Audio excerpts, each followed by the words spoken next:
Jefa omuka no eto mame on their 70th anniversary na wonomo unveil electric vehicle yi Kumasi Technical University na enije na wo hwɛ sɛ ɛyɛ Ghana ade a yaye ɛwɔ ha ɛfɛ na ɛsɛ yɛbɔ mo abaso is on the call nti sɛ woba Facebook a ɛno ni car no ni Kumasi Technical University wonomo car wo mo yɛyɛ ɛno no na wo hwɛ ayɛ pa ho ntoma ɛwɔ hɔ na yɛ bie so obi a wo mo nyina I think they were shocked wo hwɛ wo mo egina hɔ no sɛ de bie ni mu kyerɛ na wo mo nsusu da sɛ wo behu car FSC ana car eti sɛ ni nyina no ɛyɛ ya Ghana fo na ayɛ Kumasi Technical University akyerɛkyerɛfoɔ no ne schoolfoɔ na aka bom aka onim dia bom ɛna wo matumi ayɛ ne kama saa no na de bia yɛte saa asɛm wi yɛte sɛ school bi atry ayɛ bibi but ebe wi ase no na ase yɛyɛ wi nso akoda yɛhu hore nimdeɛ no wɔ ha ba yɛntimi mfa nyɛ adwuma because men kai kra no me kai sɛ Kwame Nkrumah University wɔn mo ɛhyɛ ase yɛ bibi saa SUV bi a 4x4 bi a wɔn mo yɛyɛ na wɔn di solar ɛne ade electric ɛyɛ a wɔn de yɛ prototype bi ɛno kɔ wi ase sɛ ekusi otumfoɔ ɛkɔ ase ma wɔn pa ho ntoma kra ɛna wɔ hɔ yi ɛna da screen ne so no enti wobɛtumi aba abɛhwɛ this is when na omo unveil that of KNUST ɛna kantanka nso ɛyɛ bi wɔ kurom ha ano nso no electric one a yɛtimi charge enti ɛno so nie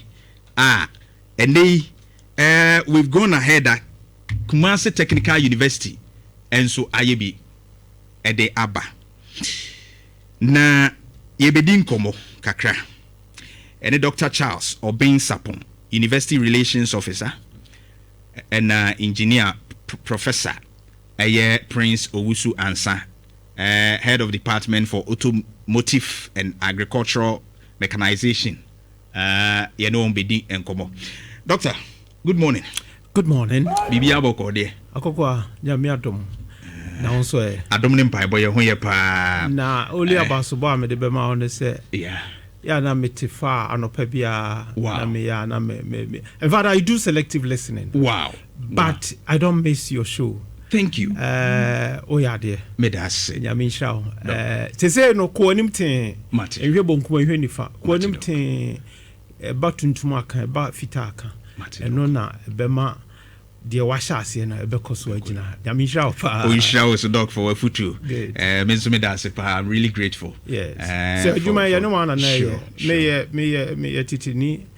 Yes. Journalist. Yes. Why you be pay? Yende ti FM. Wow. 2000 pioneers na yɛhyɛ no nti no de san common actually ubusa sanka obeka kire. Wonderful. I rose through the ranks to become a general manager of a radio station Ukrumha. I know the background in commercial ye beka ho actually be hu nti me hu de eya me hu medase nti na me bo abaso no nyame nhyira ubusa Zuba obeka kire. Zuba came to join us from Shaft. Okay. Obuasi. Okay. Ashe from Zuba I know honorable minister. Wow. Minio Kumano no. Yeah, we've worked together. I poached him later on. Okay. A radio station back on where I was the general manager. Wow. Intino, I know sideline. Wow, doc. Yes. What about you, Nyamisha? Mona mo krem when ye betina mo na so kakra. Sure. Ti mo kan say na mutu ye fo na mo kan na ye nso ye tie. Na etimi aboa. Ohia mo so bebre. Dr. Charles Obin Sapon, University Relations Officer, and out in KsTU. Engineer Professor Prince Owusu Ansa, head of department automotive and agricultural mechanization. Prof. Yeah, senior. Bibi aboko. Akunya we need me say wa wo fam kakra ma me. Nti Mr. Piano ko echi na fa we ma me se be ya okra be feel comfortable kakra. Sure. Me da se pa. Professor for no dia true ntino. Akunya do ko form san. No wa ye. Okay. All right. Prof. Na apumbo ko de. Boko senior na osore. Adom ne mpai boy ho ye pa. And first of all, Mami, and congratulate him for that wonderful job. It takes a lot. So with this, I mean project no beba abonten na obetimi kra accomplish the esi wani so and the car no nye car bia keke unze binimu ya ukohwe a asi akeka na de keke na esi ani ba we ye car bruni beton ma ye ni bia yensu yetimi aye bi wa ha any kanti mame mama baso first of all mame nshen komo twetwe na se quickly doc mame mfan free ho university no ehase no we ene na edi kan a mode mo adwene esi so wo automotive project ho say ye car bi ana ye mfidie bi a ye betimi edi dwuma mo etimi awie ni pepepe akoko amedo ase de di kan ma menchia etiefo ne ahwefo na finisha fo nso ye namase se mo hu ye kai mo ni age ho na afi mo afre yen se ye mra ne mo ho nkomo nkomo no kase na professor ono ene di animu etenetere nkran no ma no ye intimididi se dodo na be ko but de wa busa me no ma menka se Kumasi Technical University baaye a check akra institution no 1954 yes shase na asesa ene yes send the day no yes shase never KTI that's 54 1963 yes sa no e ma ne be nom tertiary poly the entire na the asesa ne ba ne so mandate no the wo ye no eno na ya na asesa na ye di nti edru bra bi ye shase ne ye offer craft skills edru ba bi na fe real skills for middle level manpower development in there until say fast forward e be 2016 you converted ma the technical university autonomy and I say be autonomous ye degree ye master's program ye PhD ni ade ye niema bebre but in all our training no ade ye sisudua ye practical aspect no right na ubusa say yaye we ni dedi kan na yaye niema bebre na ya na eja some tell you kan no institutions are o man mu uye bibi now fe ye the university no your mandate ne say we teach, we research and then we offer community service and as part of our research now fe ye eniema bi ye the expectation is say industry and also ebesom omo de ne say omo mass production na de ye no omo ye kakraka na fe aso nipa nyina so enti say ye the idea bi ba anase ye de suehunu bi ba ya na ni aye the way ni aka ho asem the expectation is that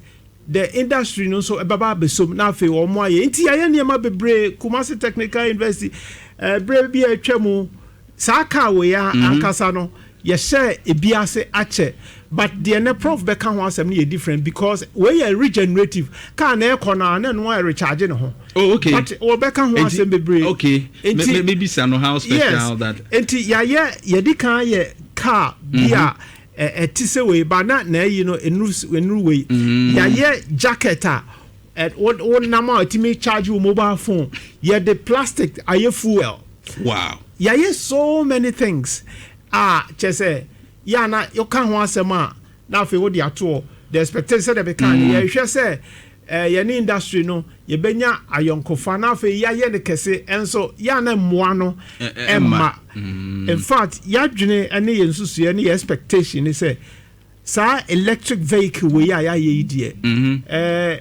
nipa when and I say industry benya needed attention omo beba abeka ye ho na your friend is say technology for fry e dia ba no say car na ko wo accelerate no na charge it say unko jina unko hia Debbie say na me call charge ni ade prof beka ho say into the air can say this is a breakthrough, it's a kind of advancement na ye sure say. And this is not a thing. The only thing I MAP a brepemo no Kumasi Technical University. Nipa be hu enipa yetimi ye ene de aye. It was the icing on the cake. Wow. Yeah, 70th anniversary. More to come. Wow. This is just a tip of the iceberg. Wow. Nyaminti will get there. Dr. Safon, thank you. Mesaba also when it comes to the Akechia Mode Badinina Mebaus, but let me go to Professor Usuansa. prof una wodi animu ma mo yewe dayeson ni free ehi na wonya asa dayeson ni free yo chairman I'm say bedasi I'm say and then first time me ba say me ba no me ni agina me ho adru me hu them ti wona my din oh that yeah wow. high effect thank you one kata so fe medasi na hey yeah prof beka se me ho efe de na say is it me na mo me pija metsu me ho efe prof medasi it for right something my to Otumfo to Krura. Na me chair vice chancellor Professor Adumo. Right. Na me chair a council chair. Professor Brinya. Okay.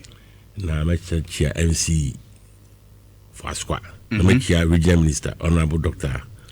Frank Amakwai. Me can't wait because me will na ni trupa chair near that Bantama Henry. I'm saying this because Omunya di Omunyam ebetai. Wow. Na me chia KsTU busua Korea. Busua bra Facebook while sa prof kasa no na omo assemble car no nti say de no omo ye from the beginning to where end ni nyina no video ni da so obehu kwan omo fa so omo ye nti doko ka no obetumi ate ase.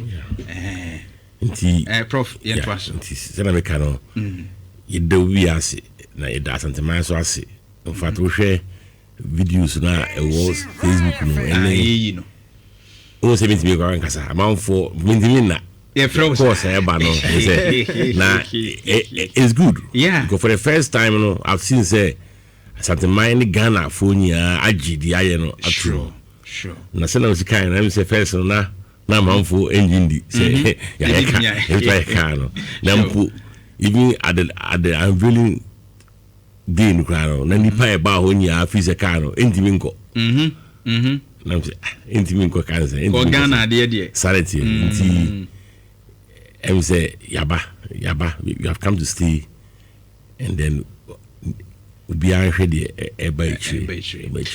right yati EV vehicles like electronic cars in fact do na begum na wo hwe so a dia begum no aye ne ye kraba ene ade de wo ye ede na man ye very special from the ye huhu around nyina in the crate em say say can say you school e ko ginim die right na CBO so we doctor and a professor na CBO na aba school abaji ditie na went me amfa ditie no anye bibia ebe ma ukruma ne oman no enya so faso a na really no na hakakra na sana usikai no kan ye no ya na ye free ya dinu such I remember I was in class one of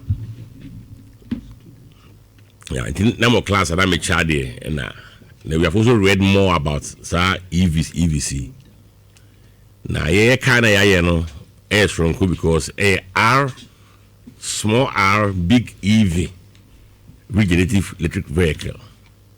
Now, the man dance from Kono say, oh, say problem bar. And I said, oh, if you presume, say, what's the time I hear in Sua near noon, Sui, near day, Kaita, Colania day, or to Insua, or now Capro. Ukwa kapri book up na dey buzu amount na one so guy and there some bar sa rubber ya normal rubber you guy na uchum penny and also and a bar normal sashi water and I see there ohia bottle water kra na dey say okay nti as and Obi a say be me wo say academia mission there no. He thought said there was a problem. Okay. Though EV no the how can abu chiko Germany a o my imagine say by 2030 and yeah there o mo use fossil fuels car bi me fossil fuels and say cars say use hydrogen and carbon as its fuel. Right. Because be a fossil fuels that is petrol and diesel in fossil fuels. Germany for about 2030 be ebra sa they say cars no Germany be 5-6 years ago was some training be into through the lecture no I saw say no there was something happening yes with me sanity and the make can say even there by REV regenerative understand dog kind because Ghana has develop in terms of our electric vehicles as a area station say port no or car no charge car na o phone grab make am wasam phone ya me use acha me mo be efepa acha be 6-7 hours time no we here somebody be charge be ba sure see as we be room say me use kakra say light ni here say o phone no boy dey say that's what we call for wa phone emba sure nti EV na e wo ho no na we saw say no there was a problem that we normally encounter because me charge me battery na say me free akọ e bia Burkina Faso ana bia Ouagadougou ana me kwa Accra na say be me try yi na me traffic mu na ende udu kora so we be 2 hours asaba dey o to akọ na we try yi na say car no battery no e run down o e dey na ye ni EV charging sort ni bi sanity until we saw say there was a problem. Normally, when we do research, we have to find a gap. And that's great. But Nyama Bena, a gab, I said, you feel it. So we just said, no, we need to have something to do because we are even generating bricks like you're generating energy. Which are making this one heat, no, they cocoa. I didn't tell you me, and should be a bit me a macano. It's where they are running without. So be charge because I didn't be say I didn't your post will be and the question as means be will have be crumble the man who kwai me say asokwa ho no fit mu go yi na man who say filling station bi wo omo de ba ku bi asi wo say wo pese wo nya bi wo kurumo e den assuming say ebia say wo tie ebia ebu akwa ana ebia wo tie e the same because Franchimbra na say wo pese wo charge your battery na pa na edum Duma ke uko say oho na wa hwes inipa dodo ya ewo EV cars yenya ye ko say dey ye ko tade ye car na pa da me na ye wodo dwuma so wodo 5:30 am inti we talk say ye dey say bibiba oh say sometimes when we learn we want to put into practice fill the gaps and so through we saw say we will be able to resolve a problem that we are really encountering and that's why we brought in this idea watching me for but no and this is a mechanism the window is strength led project okay strength means and make me praise also answer with you many 2 lectures this argument by students we are the video me catch me visit no say visit I don't know aba no ho say me ni bre nipa say 9 nipa 9 na mo ye nipa me nsa ka make ho 9 because I've told visit say ye wo about for a challenge ye wo make documentary a from the scratch then na launch no nana bat ma hinte was because those who were there can not physically and o mo play documentary we no na who students na medium back stage na on behind some more wow until we have the car we be am you be come minimum so be can say be 15 students be 20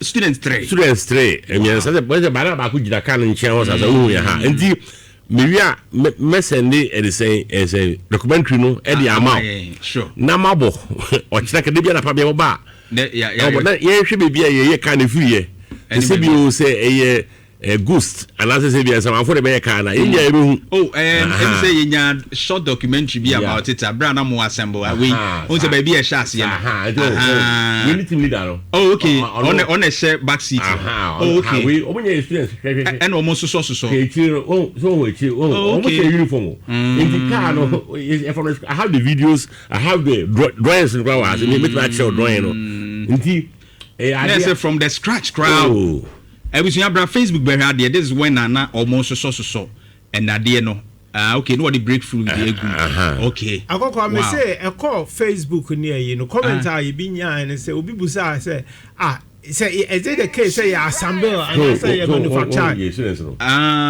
ebusia be hwa de enti seat no ni ya the on project work no omo ye project o say adena dey fe won say se bi o ya dwen say ebia say yakodi ska fi bebi na ye bibi try error eye mo amusika yeah, it's kind of school make a cry and industry so make a cry. Wow. But the idea was that the students were doing no way the real school. Our project sanity and I make presents and make a challenge. The mechanic can say, you have to challenge the masses. Wait on the year on for the car about stay.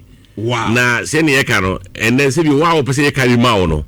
Ode for who's cabra say me pb sanity ebe cost me be say just screen for me ebe cost between 65 to 70,000 65 to 70,000 Ghana city but electric electric kind mama check this year na musu this year say my farmer wa o dey farm ko bi o dey make bia because all say 65 to 70,000 yeah and why your car no foforo say ya money say even when say be cry also the good thing is say car no you use raw materials ya dey be so acquire scrap materials and ya nani ya wow inti we no car we hwe car we a but it look like that too the shape let me say so melt na mo change me just say so material na so umudu bibi umudu do anamwa inti say unya raw materials and unya e use materials obe melt do melt the cost is lower now why refine it would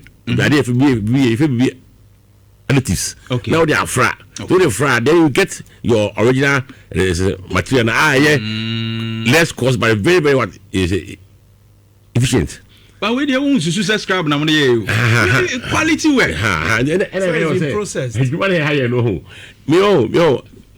do me here be? 65 to 70. Yeah, because see because industry and I say be go pay 10. And I find me one e bon ko from. Where do me manager because na be yenya be 10 5 1. Yeah, because we have agreed. Say you pay boy my Ghana and yen ko fa labor cost cry the enka ho wow yeah and you be say two challenge man for wow na mu say car no u say obi ho ha o ye bibia o ye ba ko o ye wi na real feed o ye we tire no and na real feed we have come to stay and as I can no say me am ti he me call enka ne keep poly KsTU o na me go school nya me school nya ko ewie and I am committed. Say you might KsTU. But said what can you say? Obi disikaba mbetumi aya man a time frame no you saying how long did you spend on this particular project? Edi mre saying 6 months. 6 months. Yeah, because that students no na so movie school nti. Yeah, 6 months in a year. And now okay. Say you do sika na so disikaba.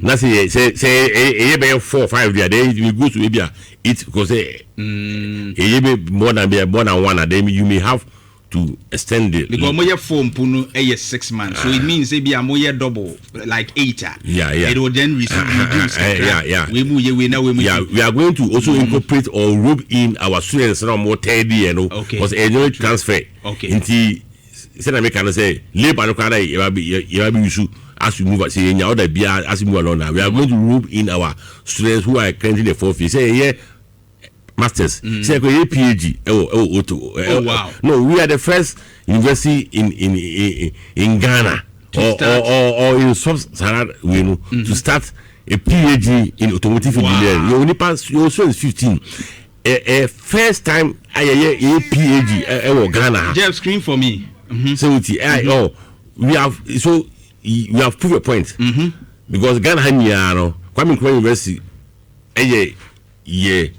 yempeni for oho na yimbi ego wow masters wow oho omu PhD in mechanical engineering me ho na me cool school na me chade oho na me san wo hasi wow that ye de challenge aba me am me say nipa ban ye oho me say KsTU first university or run PhD in automotive engineering. It was sub-Saharan Africa. Wonderful. No say I feel the ubeji medi so we be boa ɛna wo nso na woda department ɛna yɛ car na wi ɛna yɛ car no den na kyese car no yene yɛ car no say Ghana has it Ghana yeah so I say simple Ghana has it yene first university you run the PhD your masters in automotive engineering yankwa wow auto your university or you run the PhD but MSc in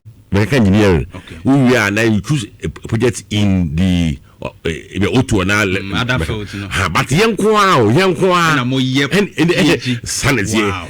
Yes, I am masters in what automotive engineering. Indeed, yes, and in the no be suya kweni mupa. Sakra na pa we free school. And make say. Mo mi di abam we nka we no. But mi di abam KsTU no. Ye ejuma. Amount for the aiming. Yeah. I just bought this. Yes. So Musiandi.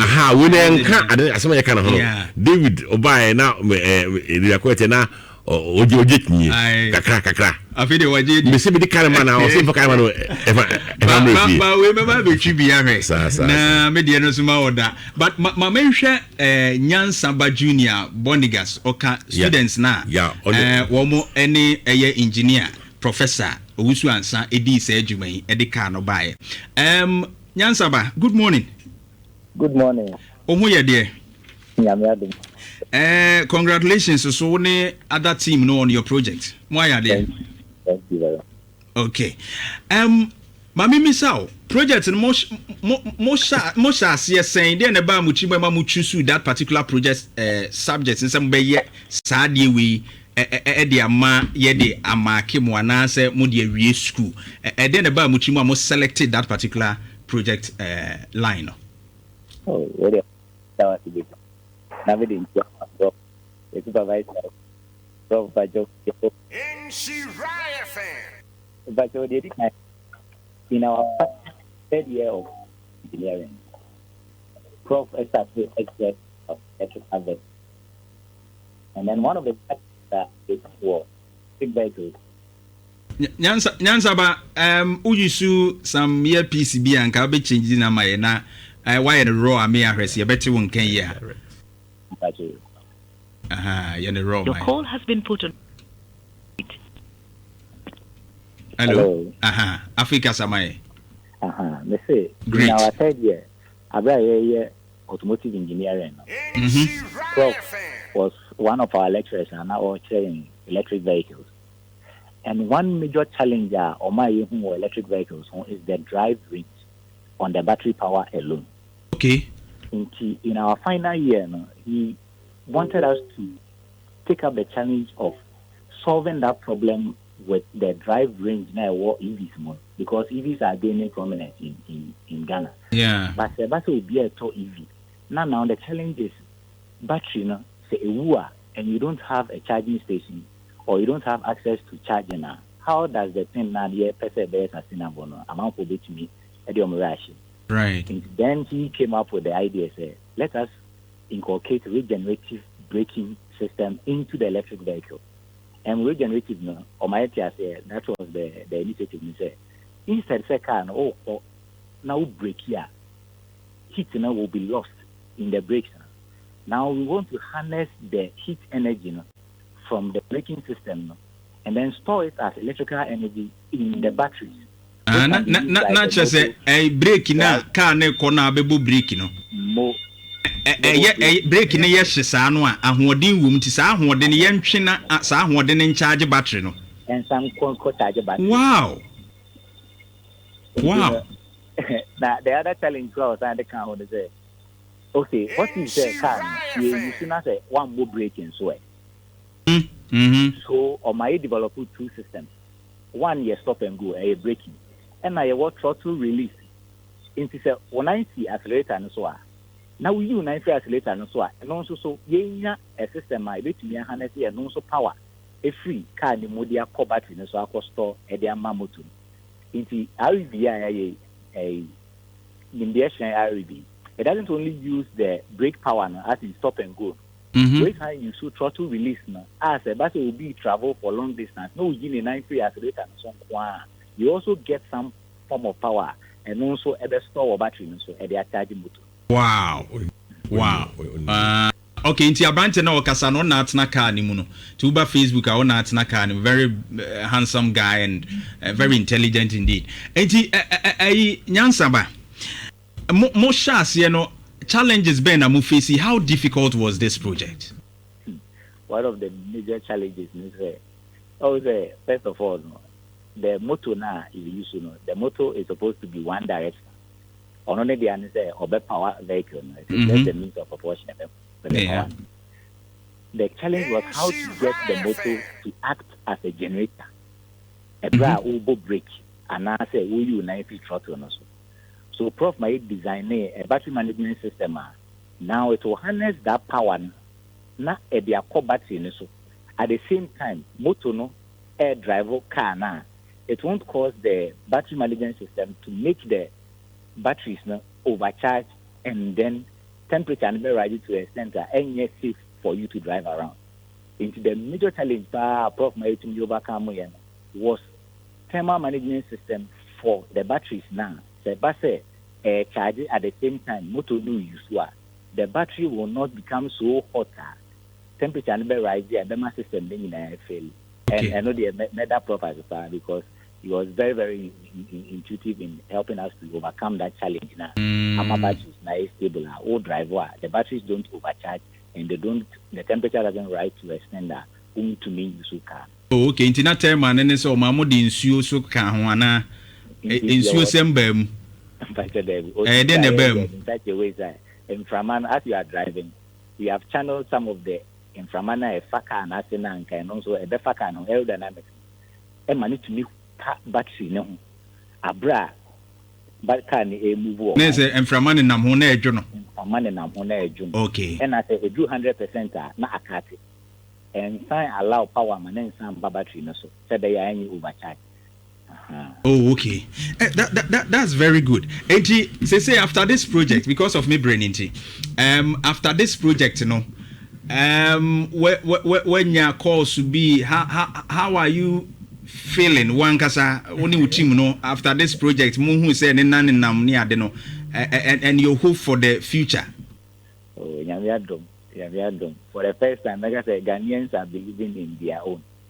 So okay. Prof kind no I am for say we na car a bit to me crap for driving when we were launching it last week Saturday, but obia be who can and it moved a charge, the battery did not drain, and then the man can another one for Ghanaian own another Ghanaian students and their lecturers to come together to make a vehicle a year functional. When you're there, they call Bejane about the package home.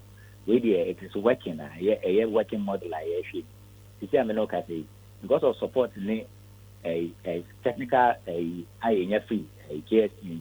I'm on doing my master's this year or first year of master's. Oh, wow. And the entrance media master. Now you have come out with an improved version of this one now here. In the end, more people more fingers crossed by more by a was reaching we cry. Wow. Nyansaba Yadas Nyansaba Junior Bonigas, a student team lead or no na school for no more project no audio many more on a prof cabo more na Dr. Charles Obin Sapon. Yes.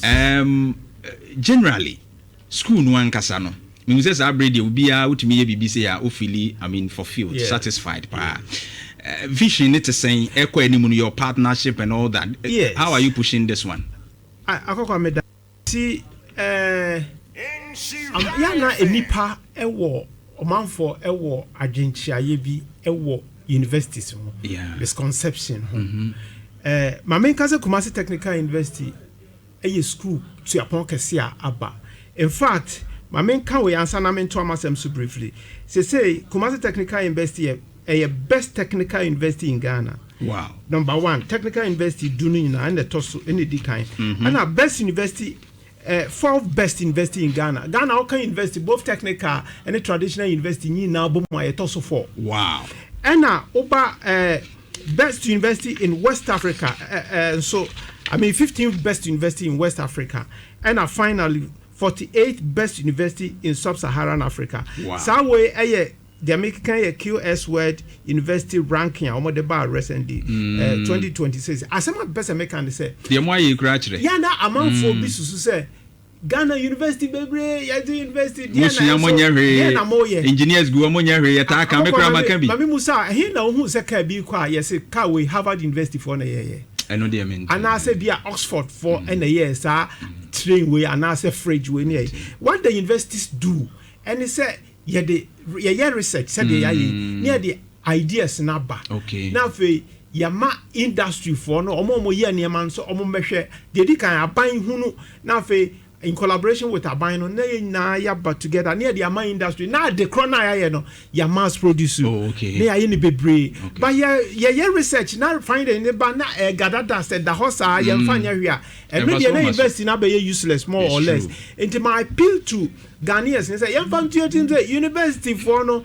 Ya dia na ye bebre man bedwa so ye hwesa ban ene yankrankre ene ye baba beto kese na fe ye amana account dia ya sha ase ene me pi wo ho a ye ba be me fi se prof be kan ho asem na ya kire o man for se ene aban so o meso ya se ene yankrankre me boye na fe ye tu sani mo Ghana for hunu university and institutions of higher learning ho emphasis me da say Dr. Charles Obinsapon university relations officer no prof Owusu ansa dear na mode ba finally na yemfanwie dear na ye hwe ni mu say apart from this EV vehicle me that's senior as a wuti akwala na student na be Mike ne kakra me that's senior wuti student na you saw what is in him so okura nim de papa sanity inti sana osi ehechemu no say car no ya no enye break nko na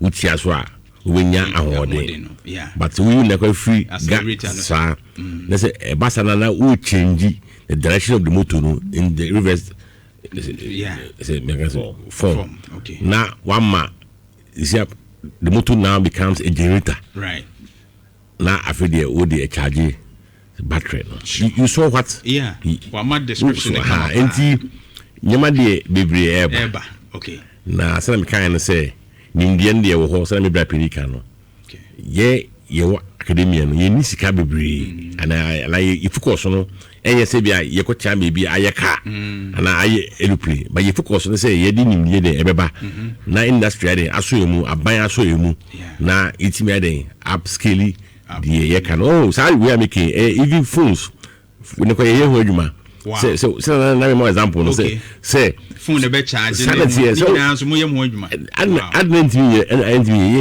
na entry bia no because we kasa wo phone so you problem pai ka phone na charge no wa bra wo hia power bank that is our problem now anamwa is it advent because say we charge atwe mo bia say you do so kra e basisi a na say bia within next 3-4 hours wo phone you bia phone ko e ko so na wo bia kra ho po ba mo be ye ne search we say na be charge no Sanim ye bia no and we are researching na ye hwe problems e wo system na yetibia de e dia asomnti industry ni aban eni ankrankran no bia pa say obeboa e bia no on fa no mu amra na se bi o de mu ne ba ska no de ba on from me share prince wo so ansansem ye o be bia wo de beto wa pa say crowd na yinu kudum na ko to ade no so you can always help and we are ready for the industry and then we'll be asking him say KsTU sure.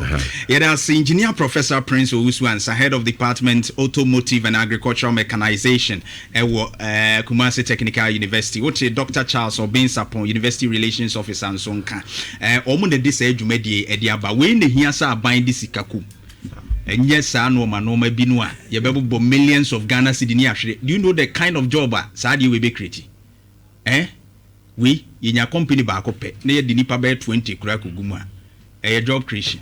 Eti aban mo for money show na university for no my dey ebo mo chi ache me metaka metiam say your professors for no akura untimi ntuni boot e free na kro medai ka say wo mo akura timi ye ka na boot no untimi ntuni me ka bia na me me ka no ha oba o say oba out say KsTU your garage o ha ya mo repair ka enti e say medai ka ye hwese bia okura ka say a me de be fabra nansi ye be ya ma na e bo no kura no e be ba fam because you not incur. No, for the